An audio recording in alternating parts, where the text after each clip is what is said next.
कि कल एक आरपीएफ के जवान को ये पावर महसूस हुआ कि वो चलती ट्रेन में अपने सीनियर को 3 मुस्लिमों को मार देता है। तो ये जो हेट स्पीच है, ये जो नफरत की राजनीति, भी मीडिया का इसमें बहुत बड़ा हाथ है। अपराधी अगर हिंदू है तो कोई कमी ढूंढ ली जाती है, उसका मानसिक संतुलन ठीक नहीं है, नहीं तो वो किसी एमएलए किसी का रिश्तेदार होता है और उसको संरक्षण दे दिया जाता है। अभी इतनी बड़ी बड़ी रैलियां होती भाजपा की, एबीवीपी रैली निकालता, कॉलेज यूनिवर्सिटी में बात होती, पर अभी कोई बात नहीं होगा क्योंकि हिंदू है। मुहर्रम के टाइम इस तरह के दंगे नहीं देखे, पर डेलिबरेटली कोशिश करके जहाँ से वो झांकी जाती है वहीं से आसपास उसका एरिया ऐसे कर देना कि हिंदुओं का इलाका हो, तो कुछ ईंटें फेंकना, मतलब तेजाब की बोतल फेंकी जा रही है। तो इस तरह से छोटे छोटे शहरों से इन्होंने अपना काम करना शुरू कर दिया है। ये अनुराग ठाकुर जैसे लोग, परवेश वर्मा जैसे लोग, जिन्होंने खुली मतलब धर्म संसद हुए हैं भारत में, जहाँ पे तमाम इस तरह के लोगों ने खुले तौर पे बोला है कि मुस्लिमों का नरसंहार हो, मुस्लिम महिलाओं का रेप हो, तो ये इसी बात का नतीजा है ना कि कल एक आरपीएफ के जवान को ये पावर महसूस हुआ कि वो चलती ट्रेन में अपने सीनियर को 3 मुस्लिमों को मार देता है। तो ये जो हेट स्पीच है, ये जो नफरत की राजनीति है, इसके कारण योगी का नाम लिया है उसने वीडियो में। अगर भारत में रहना है तो मोदी योगी को वोट करना होगा। तो ये जीता जागता सबूत है कि भारत को किस तरह से एक फासीवादी राष्ट्र में बदल चुका है भारत, तो किस तरह से भारत में अधिकार का, भारत में विरोध का, भारत में किसी भी तरह का एक डेमोक्रेटिक स्पेस बचा नहीं है। बहुत सारे लोग कह रहे हैं कि ये जो पिछले सालों में मीडिया ने जिस तरह से नफरत फैलाई है उसका ये परिणाम है कि आज जो देखिए कि चलती ट्रेन में जो है कोई पुलिस वाला इस तरह से बिल्कुल गोदी मीडिया का इसमें बहुत बड़ा हाथ है। और जिस तरह का आप यहाँ पे देखिए, यहाँ पे युवा, देश का युवा देश भर से, अलग अलग यूनिवर्सिटी, अलग अलग शहर, अलग अलग राज्य से युवक यहाँ पे आए हैं अपने रोजगार की, अपनी शिक्षा के लिए मांग करने। पर यहाँ पे आपको कौन सा मेन स्ट्रीम मीडिया दिख रहा है जो इस प्रोटेस्ट को, इस संसद को कवर कर रहा है? नहीं कर रहा है, क्योंकि का उसमें अब खरीद लिया गया, एनडीटीवी खरीद लिया जा रहा है। तो किस तरह से युवाओं के मुद्दों में इंटरेस्ट नहीं है? बिल्कुल नहीं है, क्योंकि उनका सरकार से पैसा आ रहा है। सरकार चाहती है वो इस तरह की नफरत की राजनीति, नफरत की बात करे, तो कर रही है मीडिया बखूबी। अभी भी जो सचिन सिंह जो आरोपी है उसको मीडिया बचाने का प्रयास कर रही, कहा जा रहा है उसका मानसिक संतुलन खराब था, वो डिप्रेशन में था, इस तरह की बातें की जा रही है इतने क्रूर अपराधी के बारे में। बिल्कुल, हम तो ये हर जगह देखते हैं। अभी श्रद्धा वॉकर का जो मर्डर हुआ है ना, किस तरह से कोई भी अपराध होता है तो अपराधियों में नाम ढूंढ लिया जाता है अगर वो मुसलमान है। अपराधी अगर हिंदू है तो कोई कमी ढूंढ ली जाती है, उसका मानसिक संतुलन ठीक नहीं है, नहीं तो वो किसी एमएलए किसी का रिश्तेदार होता है और उसको संरक्षण दे दिया जाता है। हम यही जंतर मंतर पे हमने देखा है कि महिला पहलवानों का इतना लंबा संघर्ष चला, पर क्या ब्रिजभूषण की गिरफ्तारी हुई? नहीं, उसको बेल मिल गया है ना, उसी दिन बेल मिला जिस दिन हम मणिपुर का वीडियो वायरल होता है। तो इतनी बड़ी विडंबना है इस देश की कि इस देश में महिलाओं के लिए जगह नहीं है ना। ये देश ना किसान का है, ना पहलवान का है, ना आदिवासी का है, ना दलित का है। कहा जा रहा है कि अगर वो आरोपी मुस्लिम होता तो देश में हाहाकार मचा दिया बिल्कुल, अभी इतनी बड़ी बड़ी रैलियां होती भाजपा की, एबीवीपी रैली निकालता, कॉलेज यूनिवर्सिटी में बात होती, पर अभी कोई बात नहीं होगा क्योंकि हिंदू है, इसलिए तो मानसिक संतुलन खराब है, बार बार बोला जा रहा है ताकि संरक्षण दे पाए। बरेली के एक एसएसपी हैं, उनको सस्पेंड कर दिया गया, बताया जा रहा है दंगों से बचाने का उन्होंने प्रयास किया, बरेली को दंगे से बचाने के प्रभाकर चौधरी उनको जो है उनका निलंबन कर दिया, दूसरी जगह उनका ट्रांसफर कर दिया। बिल्कुल, ये नई बात नहीं है। हम देख रहे हैं भाजपा के राजनीति में जो भाजपा का साथ देगा वो रेपिस्ट हो, वो हरासर हो। कठुआ से लेके हाथरस तक हमने देखा है। हाथरस में जो जर्नलिस्ट कवर कर रहे थे उस वारदात को, उनको जेलों में डाला गया। हाथरस के कल्प्रिट को भले ही सजा मिलने में बहुत देर हुई। हम देख रहे हैं कि किस तरह से अगर आप भाजपा के साथ हैं, आप कितने बड़े क्रिमिनल क्यों नहीं होंगे, रेपिस्ट क्यों नहीं होंगे, आपको संरक्षण दिया जाएगा। आप भाजपा के विरोध होंगे तो आपको जेलों में बंद किया जाएगा। आज जेल सबसे ज्यादा जेलों में जो हैं वो जर्नलिस्ट हैं, वो एक्टिविस्ट हैं। उमर खालिद, शर्जील इमाम, इस तरह के तमाम लोग आज जेलों में इसीलिए बंद हैं। पूर्व राज्यपाल हैं सत्यपाल मलिक, आपने सुना होगा, उनका एक बयान वायरल हो रहा है। वो कह रहे हैं 2024 के चुनाव से पहले भाजपा कुछ भी करा सकती है, राम मंदिर पे हमला भी करा सकती है, बीजेपी नेता की हत्या भी करा सकती है। बिल्कुल, हमने देखा है कि किस तरह से केरला स्टोरी आता है कर्नाटक चुनाव से पहले, है ना। चुनाव मणिपुर जल रहा है और चुनाव रैलियां हो रही हैं, तो बिल्कुल हम देख ही रहे हैं। अभी बिहार में हमने देखा कि ईद के समय हंगामा हुआ है ना, दंगे कराए गए। मुहर्रम में, मैं खुद बिहार से हूँ, बिहार एक ऐसा शहर है जहाँ मैं पली हूँ, बड़ी हुई हूँ। मैंने कभी मुहर्रम के टाइम इस तरह के दंगे नहीं देखे, पर डेलिबरेटली कोशिश करके जहाँ से वो झांकी जाती है वहीं से आसपास उसका एरिया ऐसे कर देना कि हिंदुओं का इलाका हो, तो कुछ ईंटें फेंकना, मतलब तेजाब की बोतल फेंकी जा रही है। तो इस तरह से छोटे छोटे शहरों से इन्होंने अपना काम करना शुरू कर दिया है। छोटे छोटे शहरों में इन्होंने अपने क्या कहते हैं गुंडों को लगा दिया है और वहाँ से ये लोग सांप्रदायिकता की आग लगाना शुरू कर रहे हैं। और बिल्कुल इसकी चुनावी जो फसल है इसको ये लोग 24 में एकदम काटेंगे। क्या लगता है बरेली में भी एक हिंसा की साजिश थी, प्लानिंग थी, जिसको प्रभाकर चौधरी ने जो नाकाम कर दिया, इसलिए उनका निलंबन कर दिया गया? बिल्कुल बिल्कुल, ये इस तरह से तो भाजपा करती रही है। मैं यही कह रही हूँ कि आज जो जेलों के पीछे बंद है वो कौन है? संविधान की बात करने वाले लोग हैं,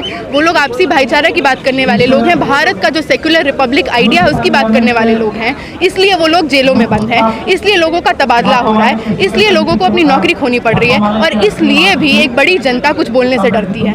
कहा जा रहा है 13 साल की उम्र में 21 बार उनका ट्रांसफर कर दिया गया है प्रभाकर चौधरी का। जी बिल्कुल, इसीलिए एक ईमानदार पुलिस वाले का, ईमानदार IPS ऑफिसर के साथ में इस तरह से। बिल्कुल, और क्योंकि ये बात इनके लिए सोचने जैसी बात नहीं है ना। पुलिस अफसर हमने भी जो देखे हैं, पुलिस अफसरों का काम क्या है? स्टेट का टूल है। हम लोग प्रोटेस्ट करते हैं, बिना पूछे बिना जाने हमें ब्रूटली डिटेन किया जाता है, बसों में भरा जाता है। तो एक ऐसा पुलिस ऑफिसर जिसका थोड़ा ईमान बचा है, जो शायद देश को समझता है कि भारत एक लोकतांत्रिक सेक्युलर स्टेट है, तो शायद उसके लिए वो खड़े हो रहे हैं और लगातार एक लंबे समय से वो इन चीज़ों को क्रिटिसाइज करते आए, इन चीज़ों के खिलाफ सशक्त आवाज रहे हैं। 2024 का चुनाव करीब है, ऐसे में यूथ क्या सोच रहा है, क्या रणनीति है, किस तरीके से? बिल्कुल यही कोशिश है कि एक बड़ी गोलाबंदी, एक बड़ी घेराबंदी की जाए। और ये खाली यूथ्स की नहीं, ये तमाम जो शोषित तबके से आने वाले लोग हैं, महिलाओं की, दलित की, आदिवासी की, मुसलमानों की, जो तमाम लोग मोदी सरकार द्वारा सताए गए हैं, उन सबका एक बड़ा सॉलिडारिटी हो, एक बड़ा मूवमेंट हो। क्योंकि हम देख रहे हैं कि लगातार एक लंबे समय से देश में कोई अपोजिशन नहीं है पर यूथ है। लगातार हम देख रहे हैं यूनिवर्सिटी स्पेसेस में क्लासरूम को बदला जा रहा है, सिलेबस बदला जा रहा है। क्यों? क्योंकि ये लोग भी डरते हैं कि यूथ पढ़ेगा, क्रिटिकल थिंकिंग होगा, सवाल करेगा तो इनकी सत्ता पलट सकती है। इंडिया वर्सेस NDA जो मोर्चा बना है उसको कैसे देखती है? बिल्कुल एक अच्छी पहल है और ज़रूरी है इस समय में। जिस सॉलिडारिटी की मैं बात कर रही हूँ, तमाम शोषित तबके, उसी सॉलिडारिटी का एक जीता जागता सबूत है कि तमाम अपोजिशन पार्टी एक बार को अपने जो भी थोड़े बहुत मतभेद हैं उसको भूल कर, क्योंकि भारत में सबसे बड़ा चुनौती है फांसीवाद को हटाना, तो बहुत ज़रूरी पहल है और बिल्कुल उम्मीद है कि ये कामयाब हो। मोदी जी कह रहे हैं ये भ्रष्टाचारियों का गठबंधन बन गया है। हाँ, मोदी जी तो बहुत कुछ कहेंगे। मोदी जी ऑपोजिशन का कटाक्ष करते हैं। मोदी जी देश में कुछ होता है तो बोलते नहीं है, विदेश जाते हैं तो बयान देते हैं, विदेश जाके बोलते हैं भारत का डेमोक्रेटिक DNA है। तमाम तरह की बात वो विदेश में करते हैं। भारत में कुछ हो जाए, महिलाओं के साथ यौन हिंसा हो जाए, पहलवानों के साथ यौन हिंसा हो जाए, किसान इतने साल तक बैठे रहे, मोदी जी तो कुछ बोलते ही नहीं है।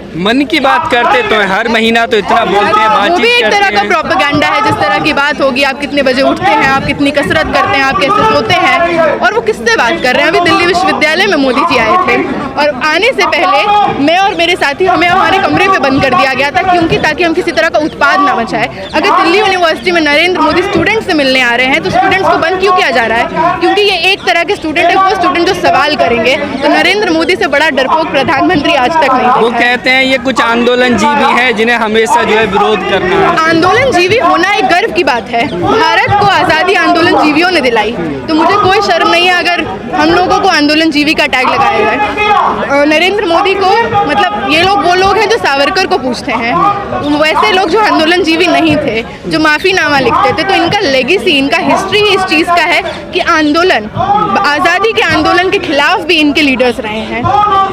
कह रहे हैं कि इंडिया शब्द तो इंडियन मुजाहिदीन के साथ भी था और ईस्ट इंडिया कंपनी जो थी उसमें भी था, तो ये अंग्रेज और आतंकवादियों से तुलना कर रहे हैं विपक्ष की मोदी। बस गोल गोल घुमाने की पूरी राजनीति है ना। क्योंकि आज तक क्या इस प्रधानमंत्री ने कोई प्रेस कॉन्फ्रेंस किया है? आज तक कोई इंटरव्यू किया है ना? तो जहाँ पे कुमार को दिया तो था इंटरव्यू, तो आम कैसे खाते हैं, इंटरव्यू थोड़ी होता है सर। आम जनता चाह रही है कि उनके प्रधानमंत्री का उनको दर्शन हो, बताया जाए कि टमाटर जैसी सब्जी हम क्यों नहीं खा पा रहे हैं, बताया जाए। गरीब से गरीब माँ बाप चाहता है कि उसके बच्चे को उच्च शिक्षा मिले, अच्छी शिक्षा मिले, क्यों नहीं मिल पा रहा है? क्यों मजबूर है एक माँ बाप अपने बच्चे को दिहाड़ी पे भेजने के लिए? दिल्ली में बाढ़ आया और इतनी त्रासदी हुई, इतने सालों साल की कमाई, जो लोग मुश्किल से फ्रिज खरीदते हैं, बच्चों के लिए पढ़ाई का सामान सब डूब गया है ना, सारा सामान खराब हो गया। क्या आया केजरीवाल या नरेंद्र मोदी मूवी देखने, पूछने भी जिंदा होगी मर गया? तो जहाँ पे आना चाहिए, जब जनता परेशान है, जब त्रासदी आई है, जब मुश्किलें हैं, तब नरेंद्र मोदी दिखते नहीं है। तो कोई फायदा नहीं है मन की बात का या विदेश में जाके बात करने का। तो 2024 में मोदी जी दोबारा प्रधानमंत्री बनेंगे या हटेंगे? कोशिश बिल्कुल रहेगी, बिल्कुल ना बने। अगर देश को बचाना है और देश को लोकतांत्रिक रखना है, क्योंकि एक बहुत बड़ी पॉसिबिलिटी है दोबारा आएंगे तो हो ही सकता है आगे चुनाव भी रद्द कर दिया जाए। लेकिन उन्होंने तो खुद को ही घोषित कर दिया है, कह रहे हैं जो काम रह गए हैं उनको तीसरे कार्यकाल में पूरा किया जाएगा। बिल्कुल, तो ये तो एक तरह का डरने का बात है, बहुत डरावनी बात है, क्योंकि इस तरह से अगर उन्होंने अनाउंसमेंट कर दिया है तो एक चीज़ तो ये भी है, अब क्या वोटिंग में क्या घोटाला होगा, कितना कितना दंगा फसाद होगा। पर आपको मैं ये बताना चाहती हूँ कि एक बड़ी संख्या है यूनिवर्सिटी की जो यूनिवर्सिटी तहत बनाया गया देश का सबसे मार्जिनलाइज सेक्शन का बच्चा आए और पढ़ पाए। आज उस यूनिवर्सिटी की ये हालत है कि अगर आपके जेब में पैसा है आप आइए पढ़िए, नहीं है तो निकलिए। इस तरह से ऐसे यूनिवर्सिटी महिला विरोधी, आदिवासी विरोधी, मुसलमान क्लास का डेमोग्राफिक करने की